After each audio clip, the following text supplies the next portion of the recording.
Hello Duelists, it's Tombox here, and I guess in this video we'll be doing a quick set analysis of Invasion Vengeance. Why not the full analysis? Well, this weekend we went down to Seattle Regionals, got an invite, blah blah blah. Long story short, you can check out those videos somewhere down in the video list. But yeah, we are still gonna do this set analysis, and I'll try to pump it out as much as I can. This set, I honestly was gonna give up on this set because there was just so much support. And well, I guess let's go over this set very quickly. Now overall, this is a support set, kind of like Secrets of Eternity, which boost many other decks and give them more flavor to play with. But now it's just kind of a bit of an overkill. This is actually the most amount of support I've seen from many archetypes, including some archetypes that we believe to be like obsolete, like Constellars. But what am I saying? Let's go into this. Starting with some of the most hype stuff, we have something that's totally awesome. Totally awesome? Tree Toad. Totally awesome. Yeah, this guy is the new CDI. It's a rank 2 water, and it's basically the new Toad. Why is it the new CDI? Well, if you compare CDI with this card, both guys have negation effects, but in terms of its playability and how people use it, so back in the CDI day of Bosch, we had CDI that could be made with machines like Dynamist and of course Cyber Dragons, and well, all the rank 4 decks can play it too because of Ptolemaeus. What we have now instead is a Bahamut Shark that can go into this guy. So basically all generic water decks that can go into rank 4 water has access to this guy. This guy, again, negates anything on the board. And when it negates something, it sends itself to the graveyard. Or not itself, but a water monster into the graveyard. And then negates it. And then destroys it, and then sets it onto your side of the field. So in other words, it's actually way worse. And when this card's sent to the graveyard, it basically can shuffle a water monster back into the hand, I think. Well, if it can also target itself to put itself back into the extra deck, so it can make it again. So it's really annoying. Make sure to pick up a copy of this stuff, just so that you can cherries it against those decks that do spam him up, like Paleozoics. And well, frogs, heroes, totally awesome heroes, totally awesome frogs. You know, everyone's gonna be punning the crap out of this. It's absolute punishment. Set price. I think during the release, this card is going to be around $40 and probably could settle around $30. I don't actually know too clearly about this. It could be like CDI range prices, or perhaps even lower, because not everyone actually has access to this card. But because of cherries, I guess everyone does still want this card in their extra decks just so they can banish all of it. So there could be quite high demand, so it could settle around 30. That's my guess. And then let's go into the next most hype card, Dimensional Barrier. This card is a 1-turn monster card type, skill drain, and emptiness. So depending on the skin color of your card, you can get shut out by this card. That's racist! Yes, nothing like a little bit of Yu-Gi-Oh racism in a card. Now this card, most people say is very staple. Like, oh my god, it can just shut down a turn for any deck. Like BA, like, oh, flip it over, no Xyz, can't go into Dante. Pendulum decks, blowout. And then of course Synchros, can't Synchro. That's why Dark Synchro is gonna get shut out because of this. If you hate Dark Synchro, this is the card you want to pick up because you want to shut them down. And Ritual decks, you know that Herald that wants to go turn 1? Yeah, they need to go turn 1 now because they're not gonna be able to summon Herald. But this card can punish the other decks that do not require to use the extra deck or rituals to summon. Say like Cosmos. Cosmos, this card does nothing. But overall, most people will be running 2 copies of this instead of 3 because they are afraid of that little punishment. So unlike Strike, which most people do run 3 copies of it, you know, you could see this card being slightly lower than Strike, but it is quite staple. During the release, this is probably still the money card of the set, so expected to be around $50. Probably settling around $50 if it sees a lot of play, and it probably will see a lot of play because it does shut down a lot of decks and buys you turns. Like, even if you go against like heroes and they go into Dark Law, and say you drew this card later on, if you're able to chump block a few hits, or just 1 hit technically, you can flip this on your opponent, calling fusions, which turns off the Dark Law, and then now you can play. So this card, really good, 50 and probably stable, very stable strike level. Alright, next card is the cover card. We have Starving Venom Fusion Dragon. Man, what a mouthful. The next dimensional dragon for the fusion guy. And, well, it's a generic 2 dark monster fusion which gives dark monsters, even the new Subterra Knights, an access to something that's very powerful. This guy is amazing because, well, when he comes out, he steals the attack of one of your opponent's monsters, and for level 5 or higher monsters on the field, he steals your name and effect, and when he dies, he blows up all special summon monster in your opponent's side of the field. Overall, pretty good. Stat line 3000. This guy is a secret rare. I guess he isn't that high in demand, but hey, he is a very good generic dark fusion. Kind of like those normal monster, whatever that guy is, his name is First of the Dragons. He's also very good too. Overall, this guy's really good. I'm expecting him to be like a $20 card on release and probably settling down to around 15.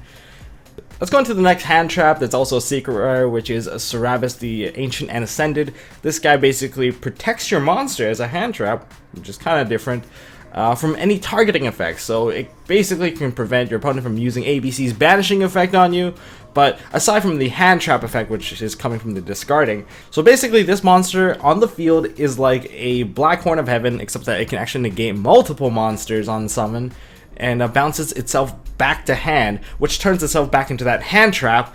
Well, Herald decks, you guys have another ritual to play with. Alright, now we're going to go into new archetypes, and new archetypes, we have 3 of them, starting with Crystons. Crystons, basically, Dr. Eggman kidnapped all the Crystal Beasts and turned them all into machines. This is a synchro-based deck, so they can synchro into more machines, and, well, I don't think that they're actually that crazy, but they have a lot of floating effects on their synchros. The tuners can synchro on your opponent's turns, main phase and battle phase, and basically they synchro on your turn and try to play on your turn. Unfortunately, the monsters aren't very good, except for the very final boss monster, Phoenix, which can banish all spells and traps that you control and in the graveyard. And when he dies, he does summon out more Crystons. Most of these synchros do float, so there's that going for them. Next up, we have Predator Plants. They are just aliens. That's it. Aliens. They play with counters, they throw counters on the board. If you have a counter on your monster, it basically turns you to a level 1 monster. If you are playing Xyz and Synchros, you will be stunned. But if you are not and you're playing fusions, or you just don't give a crap about it, well, they aren't very powerful. They do have some effects that benefit off of you having counters, but overall there's only 3 cards in there, so very incomplete archetype. Next up we have Science. Hopefully you got your periodic table ready, because we are going to be playing with some Chemical Beast. Chemical Beast is the last archetype introduced into this set, and honestly, I actually thought this archetype was kind of bad because it is using Gemini. They're Gemini monsters. In other words, they're vanilla monsters in your grave and on the field, and it's just, what are you thinking, Konami? Why are you making Geminis again? However, they did introduce a very, very powerful Gemini field spell, and it's a generic Gemini field spell. Maybe you can actually use it in Red Eyes as well, because you can actually summon out your Red Eyes without tributing for anything. Like back then, when you actually had to summon out a high-level Gemini monster, it's super difficult. Like, oh my god, I have to tribute off my guys to summon this vanilla that I need it to live for an extra turn. Then I can summon it again to get some really powerful effect. Well, no longer. You can use Terraforming to search out Catalyst Field, and then you can normal summon a level 8 Gemini monster, or 5 or higher Gemini monster, without any tributes, and then you get a second summon for free.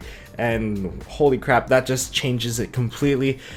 But that just makes it so that this archetype is super dependent on that field spell. I mean, if that field spell is dead, it's, well, if you just don't have the field spell, well, you're gonna be playing vanilla monsters versus your opponent, which could be playing ABCs and, well, ruining your day. Also, Chemical Beasts have a boss monster made of blue crystal methane. Super Chemical Beast Methane Hydra. This guy is, well, a boss monster. It also protects all your Geminis. And if your Geminis are normal summoned onto the field, you can detach one of its materials to send 1 card in your opponent's hand or field to the graveyard, except that your opponent chooses it. So it's kind of like the Towers-esque effect, but not really. You just, I wish it was, and there's also not once return, but do you really want to lose your protection? Because when you lose all the Xyz material, you lose all your protection. This deck could be very fun to play. I don't know. You guys try it out. The field spell definitely looks very, very powerful. And now it's time for the archetype support rush, where I will be rushing through most of these archetypes, and hopefully I cover their most important combo or most important card they actually get out of this. If not, I'm sorry, there's just way too many archetypes. It's mind-blowing of how many archetypes they're trying to support in this one set. And who knows? Anyways, let's do this. Yang Zings will be getting Denlong and the 9 Pillars counter trap. Well, this is going to be a thing like Infernity Archfiend and Infernity Barrier, because this is going to be a searchable counter trap. Denlong, when it's special summon, not even synchro summon, easy mode, they will be getting a search from the deck for any Yang Zing card, including Yang Zing Path. I guess in the early game, you should be expecting that 9 Pillars, because it is a counter trap to negate everything like Stellar Nova Alpha. And, well, on the field, it can send a Worm-type monster into the grave to copy its level, and when this card, unlike all the other Yang Zing, does not need to be destroyed, when it is removed from the field face-up, it will summon another Yang Zing from the deck. So if you can Maze Seal this card, you're still going to be facing that stupid 9 Pillars counter trap in the back. Oh my god, this thing is so annoying. Well, it is an ultra rare, so expect it to be like Subterra range, where it comes out maybe pretty cheap, but I'm expecting most people to think this guy is at least a $10 ultra upon release. Could go higher if it does do very, very well, or maybe lower if not. But holy crap, you can expect that this is one of the better ultra rares to pull. If you pull this, congratulations. Alright, next up is Metal Foes. Metal Foes will be getting 4 really awesome support cards. We get Bismugear, we get the full Metal Foe Fusion, and we get 2 fusion monsters, Mithrilium, and the Black Mage looking card, Alkaheist. Bismugear, the effect Pendulum monster, basically put it on skill. It has the same stuff, you can pop a card, set one in the back row, but also, when it's destroyed itself, it will be giving you an end phase search, which is pretty nice. We also have the quick play full Metal Foe Fusion card. Remember, if it is set from your effect, you can't activate it right away, but you can activate during your opponent's turn, so now you get to fuse on your opponent's turn. And thanks to Alkaheist, you can actually steal one of your opponent's monsters and fuse with them, as long as you meet the condition of the Metal Foe monster. Mithrilium is actually a very nice card, especially if you actually send some of your Metal Foe cards into the graveyard. Say combination, or maybe you use them as a Eyes material. Well, guess what? You get to bring them back, which is pretty awesome. And you get to bounce 1 card on the field back into the hand because of it. Now, Mithrilium is an ultra, and Alkaheist is a secret, so you can be expecting that they're going to be a little bit more pricey. Well, probably a $10 for Mithrilium, and maybe 15 to 20 for the Black Mage Alkaheist. But at the same time, you can expect them to settle a bit lower because they are archetype specific, so you don't see them usually standing too high. It's not like a Dark Destroyer level card where it's like defining the entire deck. Next up, Tellarknights. Well, guess what? Construct and Ptolemaeus basically snuck out of the band camp together in those horse costumes, literally. So basically, this is a Construct and Ptolemaeus fused together. We have Batlameus. We'll call it Batlameus. And this is the first Tellarknight 2-card Xyz that's actually a dark, and it actually makes all your Tellarknights dark. But it also has the effect to go further into other Xyz like Triver by discarding cards. Oh my god, it's also kind of beefy too with 2600 attack. Yeah, just know that Tellarknights actually might be doing something with this, and because it turns all your Tellarknights dark, you can actually play fusions to go into Starving Venom Fusion Dragon. Alright, for Red Eyes, Meteor stuff is finally getting a power creep into going to the effect zone, except not really because it's still going the Gemini route, so yeah, it's basically still a vanilla. But along with that, it comes with that fusion monster, Red Eyes Black Meteor Dragon. Now we get the Meteor Black Comet Dragon, and this guy, well, when you fusion summon him, you get to send a Red Eyes monster from your hand or deck into the graveyard, burn your opponent for half the original attack, so at least 14 burn. And when this guy is sent from the field to the graveyard, you get to summon out a normal monster from your graveyard. Okay, so he's a bit floaty, so you can actually float into some of your other Geminis. That's kind of neat.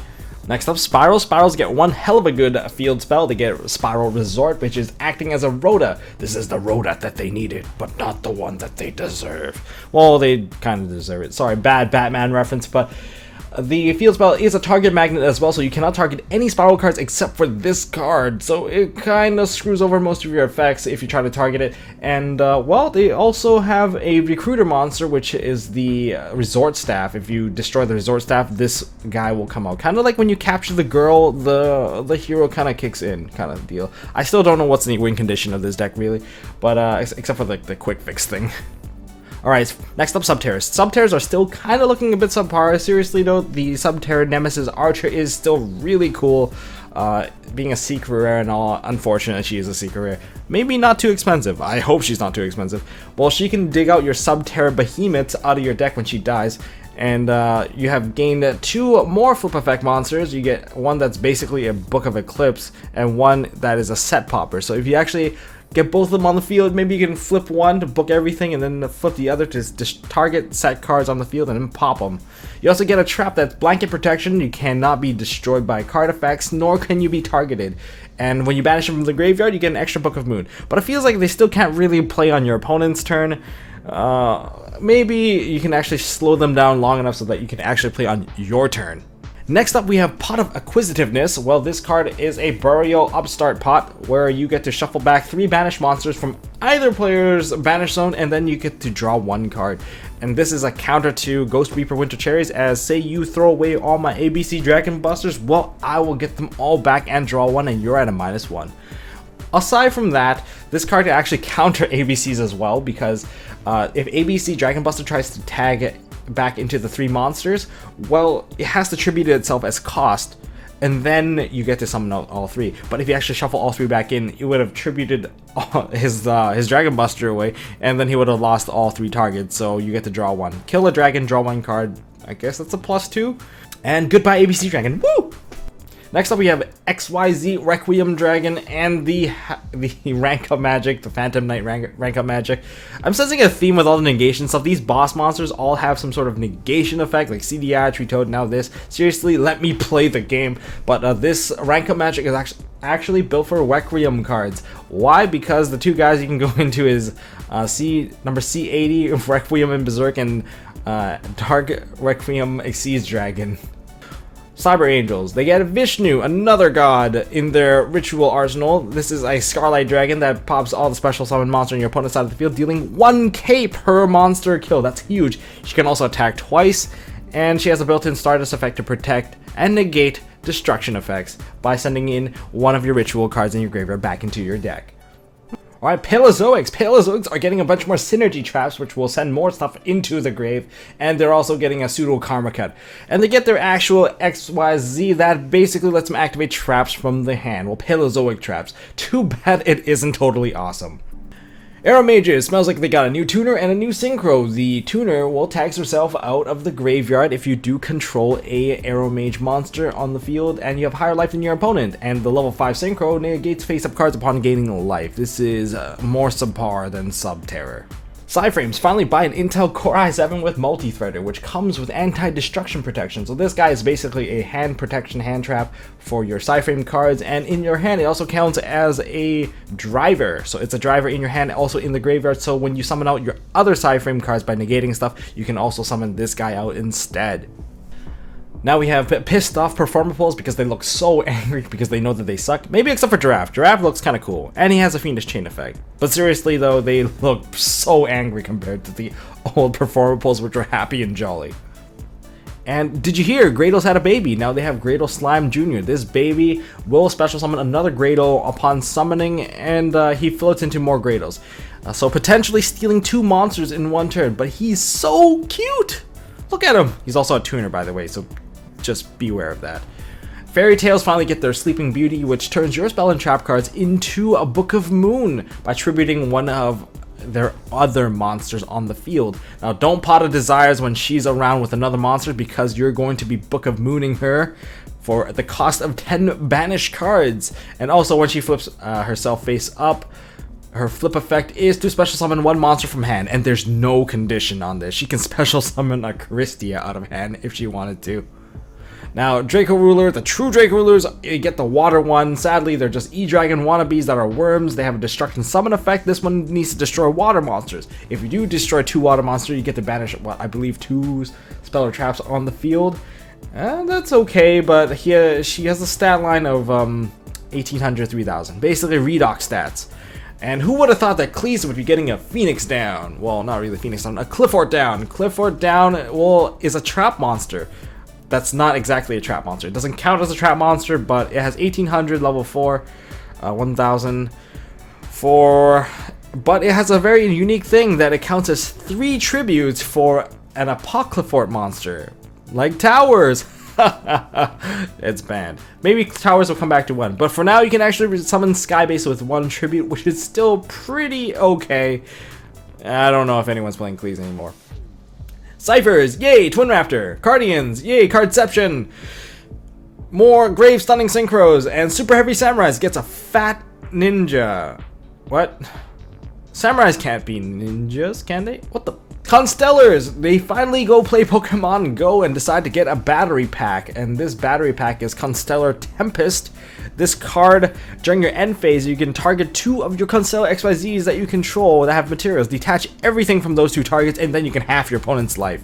That's during the end phase. That's kind of cool if you can actually put 2 XYZs on the board. However, it's also a battery pack. You can recharge your dudes that you just emptied out. During your standby phase, you can take one of your Constellar monsters and attach it back onto them, so your Pleiades is a-okay. And holy crap, we're really going to the bottom of the barrel here.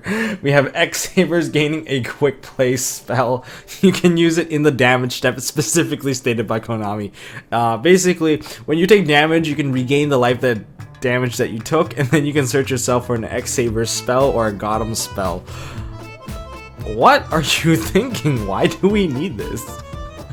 Well, that's all I got to cover. Sorry if I didn't cover the archetypes or every single card in detail. I really wish I could, but seriously, this set is like mind-blowing in terms of how many archetypes it's trying to support. But anyways, if you guys like this video, please give it a thumbs up. If you want to see more stuff from MST.TV and our tournament stuff that are coming up, please subscribe to us. I've got a lot of sketches coming up too, but I really gotta crank up my game here. Coming back from Seattle, I'm sorry this isn't the best set analysis that we've done, but it does give you the coverage of most of the important stuff at the very beginning. So yeah, if you guys sit through all of this, you guys pat yourself on the back because you totally deserve it. And until next time, don't forget to hold on to your MST.TV.